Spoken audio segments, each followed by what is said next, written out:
Imaginez que quelqu'un vous dise que le mariage est la clé pour devenir un véritable homme, un symbole de stabilité, de respect et d'une vie bâtie sur des fondations solides. Mais pour un nombre croissant d'hommes, cette promesse n'est qu'une illusion. Au lieu d'épanouissement, beaucoup trouvent un chemin rempli de dettes, d'anxiété et, ironiquement, de solitude après un divorce douloureux. Ce qui se passe? Pourquoi tant de gens disent « non » à l'autel? La réponse peut surprendre. Aujourd'hui, 57% des hommes de moins de 35 ans déclarent ne pas avoir l'intention de se marier. Plus de la moitié. Un nombre qui a triplé depuis 1990. Ce n'est pas une génération qui veut vivre chez elle, manger des pizzas froides et jouer à des jeux sans fin. Ce n'est pas la peur des responsabilités ou de grandir. Il y a quelque chose de plus profond en jeu. Le contrat appelé mariage a changé et les hommes ont enfin lu les petits caractères. Ils ont examiné les conditions, et pour beaucoup, la réponse est claire, merci, mais non merci. Je ne suis pas là pour minimiser l'amour. L'amour est beau, puissant, ce qui donne un sens à la vie. Trouver un lien profond, construire un avenir ensemble, est le rêve de beaucoup. Mais le mariage d'aujourd'hui n'est pas seulement une question de lien émotionnel. Il s'agit d'un accord complexe, d'une fusion juridique avec de graves conséquences financières et personnelles. Selon l'endroit où vous vivez, votre situation et même le juge que vous choisissez, cela peut ressembler à une loterie où vous ne gagnez que si vous perdez tout. C'est un pari à haut risque. Explorons 9 raisons brutes et non filtrées pour lesquelles tant d'hommes tournent le dos au mariage. Il ne s'agit pas de cas isolés ou de plaintes infondées. Ce sont des tendances étayées par des données et des expériences réelles, et elles ne montrent aucun signe de ralentissement. Premièrement, le gouffre financier. Pour beaucoup, le mariage est passé du simple partenariat économique au cauchemar. Les chiffres sont effrayants. Un divorce contesté coûte en moyenne plus de 15 000 $ en frais juridiques uniquement. Ce n'est que le début. Ajoutez à cela les paiements de pensions alimentaires qui peuvent durer des décennies et la perte de la moitié de vos actifs en une seule année. Si un homme dirige une entreprise, des années de dur labeur peuvent disparaître en un clin d'œil. Qu'en est-il des accords prénuptiaux? En théorie, il devrait le résoudre. Dans la pratique, les tribunaux peuvent les annuler comme étant injustes ou disproportionnés. Un juge peut décider que l'entente est excessivement favorable à l'une des parties et, hop, les protections que vous pensiez avoir disparaissent. Prenons le cas de Jeff Bezos. L'homme le plus riche du monde a perdu 38 milliards de dollars dans un accord. Si le système peut ruiner un milliardaire, que reste-t-il pour le reste d'entre nous? Ce n'est pas de la cupidité. C'est la gestion des risques. Lorsque le prix d'un échec, même amical, est la ruine financière, choisir de ne pas se marier commence à ressembler non plus à de l'égoïsme mais à de l'instinct de conservation. Deuxièmement, la perte de liberté. La plupart des hommes aiment l'idée de construire une vie avec quelqu'un. Compagnonnage, expérience partagée, intimité. Mais ce que beaucoup craignent, c'est de signer un chèque en blanc pour renoncer à leur identité. Le mariage ajoute une couche épaisse de décisions communes à presque tout, où vivre, comment dépenser son argent, les choix de vie. Et cela s'étend aux détails les plus banals, qui obtient la place de parking, quelle famille rendre visite lors des fêtes, quelle série regarder la nuit. Cela semble idiot, mais ces petites négociations constantes érodent le sentiment d'autonomie. Une étude de l'Université du Missouri a révélé qu'en moins de 2 ans de mariage, les hommes signalent une baisse de 21% de leur perception de la liberté personnelle. Ce n'est pas de l'égoïsme. C'est un besoin humain fondamental, la capacité de décider par soi-même. Ce sentiment d'étouffement, de devoir répondre de chaque choix, alimente le fameux « je me sens piégé ». Et soyons honnêtes, la moitié des mariages se terminent par un divorce. Si les risques de perdre votre liberté sont élevés, pourquoi prendre le risque? Beaucoup préfèrent conserver leur indépendance plutôt que de vivre sous le poids d'un pari incertain. Troisièmement, le manque de respect. Un mariage asexué est traité comme une blague dans les comédies, mais il cesse d'être drôle quand on le vit. C'est une réalité douloureuse pour de nombreux hommes et souvent le symptôme d'un problème plus vaste, le manque de respect. Des recherches de l'Institut Kinsey montrent que la fréquence sexuelle chute de 45% au cours de la première année de mariage et continue de baisser. Mais ce n'est pas seulement une question de sexe. Il s'agit de se sentir vu, valorisé, désiré. Parallèlement, l'Institut Gottman souligne que 70% des hommes divorcés ont déclaré s'être sentis manquer de respect au cours des 3 dernières années de mariage. Un chiffre alarmant. Beaucoup pensent qu'en fin de compte, le mariage est devenu un jeu où les règles changent sans avertissement et où ils perdent toujours.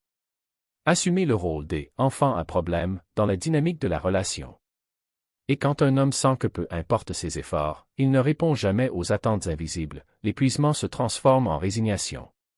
Pourquoi continuer à investir de l'énergie dans quelque chose qui ressemble à un test sans fin, où les règles changent à chaque tour et où le prix n'est jamais remporté? La vérité est que beaucoup d'hommes ne fuient pas leurs responsabilités, ils fuient le sentiment que peu importe ce qu'ils font, cela ne sera jamais suffisant. Et lorsque le partenariat devient un champ de mine d'accusations tacites, où chaque étape peut être interprétée comme une erreur, la solution la plus logique est tout simplement de ne pas jouer. Après tout, qui, censé, signerait un contrat en sachant que, même s'il remplissait toutes les clauses, il serait toujours considéré comme en défaut? Et voici le détail dont peu de gens parlent, cette dynamique n'est pas seulement épuisante, elle est déshumanisante. Lorsqu'un homme est réduit à une liste de tâches à accomplir, lorsque sa présence n'est tolérée que tant qu'elle est utile, lorsque sa voix n'est entendue que si elle s'aligne avec le scénario attendu, il cesse d'être partenaire et devient salarié. Et les employés, aussi dévoués soient-ils, ne restent pas là où ils ne sont pas valorisés. Ils démissionnent. Le problème n'est pas la répartition des tâches elles-mêmes, mais la manière dont elle est imposée, comme si son effort était une faveur et non une contribution. Comme si votre participation était un bonus et non un élément essentiel de l'équation. Et lorsque le poids de l'organisation, de l'anticipation et de la gestion émotionnelle tombe de manière disproportionnée d'un côté, l'autre finit par se sentir comme un invité dans sa propre vie toujours en retard, toujours un détail oublié, toujours une erreur en attente de se produire. La solution n'est pas d'exiger que les hommes fassent plus d'efforts, mais de reconnaître que le partenariat ne fonctionne que lorsque les deux hommes se sentent perçus, non seulement comme des pourvoyeurs ou des exécuteurs testamentaires, mais comme des êtres humains avec leurs propres besoins, limites et aspirations. Lorsque la balance penche trop d'un côté, l'équilibre est rompu. Et les hommes d'aujourd'hui choisissent de ne pas rester en équilibre sur une corde raide qui ne mène qu'à l'épuisement professionnel. Si vous avez déjà ressenti cela comme si vous aviez toujours un temps de retard, comme si faire de votre mieux n'était jamais suffisant, vous savez de quoi je parle. Ce n'est pas de la paresse. Ce n'est pas un manque d'amour. C'est de l'autopréservation. Et dans un monde où les relations sont de plus en plus transactionnelles, où l'amour se mesure en productivité et l'intimité en performance, se retirer peut être la décision la plus rationnelle de toutes. Et pourquoi quelqu'un signerait-il un contrat en sachant dès le début que les clauses sont écrites à son encontre? Pourquoi vous soumettre à un jeu où vos victoires sont ignorées, vos efforts dévalorisés et votre énergie mentale aspirée par des exigences invisibles mais implacables? Pour beaucoup d'hommes, éviter le mariage n'est pas une lâcheté, mais une stratégie. C'est reconnaître que, dans un système où l'amour est devenu une monnaie d'échange et où la loyauté se mesure en sacrifices unilatéraux, refuser d'adhérer peut être la décision la plus intelligente qu'ils aient jamais prise. Et voici la vérité inconfortable que personne ne veut admettre, la vie de célibataire aujourd'hui n'est plus un plan B. C'est un plan viable, prospère et, dans de nombreux cas, beaucoup plus avantageux. Les chiffres ne mentent pas. Les hommes célibataires et sans enfants dans la trentaine n'épargnent pas seulement davantage, ils épargnent près de 2 fois plus que leurs pères mariés, selon les données du Bureau of Labor Statistics. Ce n'est pas une petite différence. C'est une montagne de liberté financière. Ils voyagent davantage, signalent des niveaux de stress nettement inférieurs et, étonnamment, vont régulièrement à la salle de sport. Pendant ce temps, l'homme marié se retrouve souvent enfermé dans le rôle de moteur financier du foyer, avec ses revenus discrétionnaires diminuant à chaque compte partagé, à chaque engagement qu'il n'a pas choisi, à chaque décision qui n'est plus la sienne. Et ne vous y trompez pas, la vie de célibataire n'a jamais été aussi confortable. Entreprise? Il suffit d'un clic sur une application de rencontre. Les repas? Livrés à votre porte en quelques minutes. Divertissement? Des catalogues infinis de séries, films et podcasts. Socialisation? Ligue sportive mixte, groupe d'intérêt, événements culturels. Le mariage était autrefois le seul moyen socialement acceptable d'avoir des relations sexuelles régulières, des repas chauds et un minimum de respect. Aujourd'hui, vous pouvez en obtenir la moitié avec un abonnement Amazon, un profil Tinder raffiné et un cours de danse. Vous n'avez plus besoin d'un contrat à vie pour bénéficier de ce que la modernité offre à la demande. Les avantages perçus du mariage n'ont tout simplement pas suivi le rythme de la commodité et de la liberté qu'offre la vie de célibataire. Et quand les alternatives sont si attractives, pourquoi s'en tenir à un modèle qui semble de plus en plus obsolète? Si vous hochez la tête en signe d'accord ou même en désaccord avec véhémence, sachez que vous n'êtes pas seul. La conversation sur les relations modernes doit être honnête, brute et non filtrée. Et si vous souhaitez continuer à suivre, assurez-vous de participer à cette discussion. Les histoires que nous partageons ici ne sont pas pour plaire, mais pour vous faire réfléchir. Et en parlant de systèmes dépassés, préparez-vous, ce point suivant est l'un des plus frustrants pour tout homme qui s'est jamais arrêté à analyser les risques réels du mariage. Le droit de la famille, à bien des égards, semble s'être arrêté avec le temps. Il s'agit d'un cadre juridique qui fonctionne encore sur la base des prémices des années 1950, comme si les femmes n'avaient pas de carrière, comme si les hommes n'étaient pas capables de prendre soin de leurs propres enfants, comme si l'égalité économique et l'égalité des sexes étaient une fiction. Les formules de pension alimentaire pour enfants, par exemple, supposent souvent qu'une femme ne peut pas subvenir à ses besoins, quel que soit son niveau d'éducation ou son potentiel de revenu.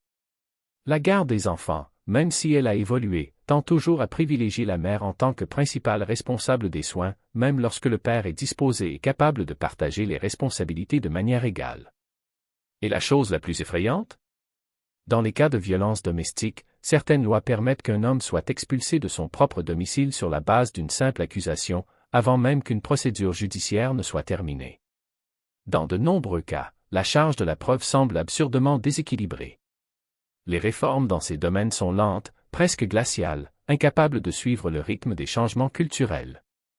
Alors que le code juridique n'est pas mis à jour, les hommes sont exposés à des histoires d'horreur, des histoires de parents qui ont tout perdu, leur maison, leurs économies, leurs enfants, leur réputation, dans des batailles juridiques interminables et inégales.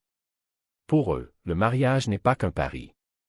C'est la roulette russe avec 5 balles dans le tambour. Vous n'avez pas besoin d'être misogyne pour échapper à ces obstacles. Il suffit de savoir faire des maths et d'avoir un minimum d'instinct de conservation. Pourquoi se porter volontaire pour un système qui semble si clairement truqué contre vous?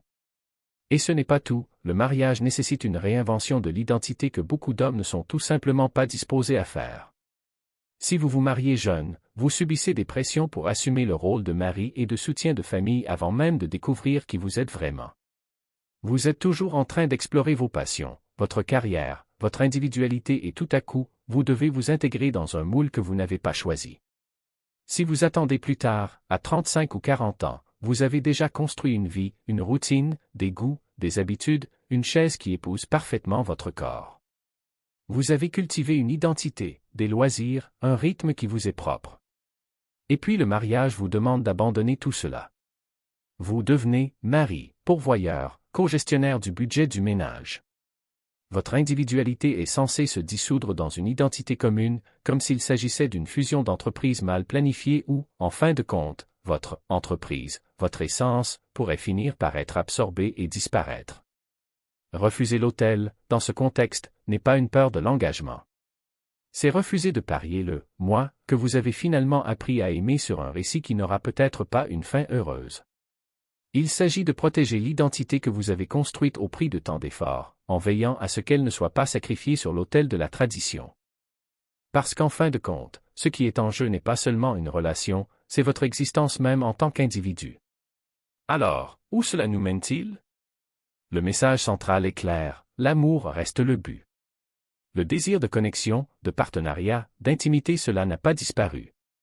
Le problème n'est pas le ressenti, mais le contrat. C'est l'institution du mariage, avec tous ses risques inhérents et ses structures dépassées, qui est remise en question. Tant que vous n'offrirez pas les mêmes protections juridiques, la même flexibilité émotionnelle et le même respect culturel que vous exigez des hommes, ne vous attendez pas à ce qu'ils disent « oui » sans hésitation. Ce n'est pas du cynisme.